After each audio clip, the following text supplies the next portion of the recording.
I was amazed at her faith. We sat for maybe less than 2 hours, just talking about life, about her children, and I couldn't believe how she's living her life so faithfully, so wonderfully faithfully. I was so challenged that she's a widow, but she's running the business that her husband left. Her husband had been building her a house with his own hands. He had said to her he was going to give her a house. So he had finished the kitchen cupboards, which he had done with his own hands. And the whole structure was there, so there's just a few things left. And she said, I completed the house that my husband was building for me. And I was just amazed at the strength and the love of God that she still has, and the dependency on God. That I left there so encouraged, so provoked myself, that if she can carry on running a race so faithfully, so can I. So I shared the story. I asked her beforehand if I could share the story, and she said to me, yes, you can.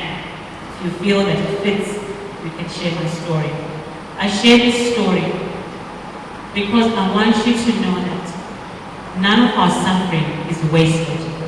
God doesn't waste any of our suffering. So your story, whatever you're going through, whether it's big or small, God is going to use it to change someone's life. God is going to use it to shape someone's life. And all of this that we're going through is ultimately for His glory and for His fame. So my last question to you, are there believers around you who are suffering well, whose example you could follow? Are there people that you know right now that you know are suffering well and you could follow their example? As I wrap up, thank you for listening. And nobody fell asleep, thank God. My prayer is that you've been encouraged to run your race with perseverance.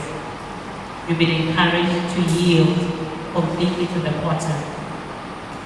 And that ultimately God wants to produce silver and gold in all of us. And He wants us to be vessels of honor. I'm going to stop here.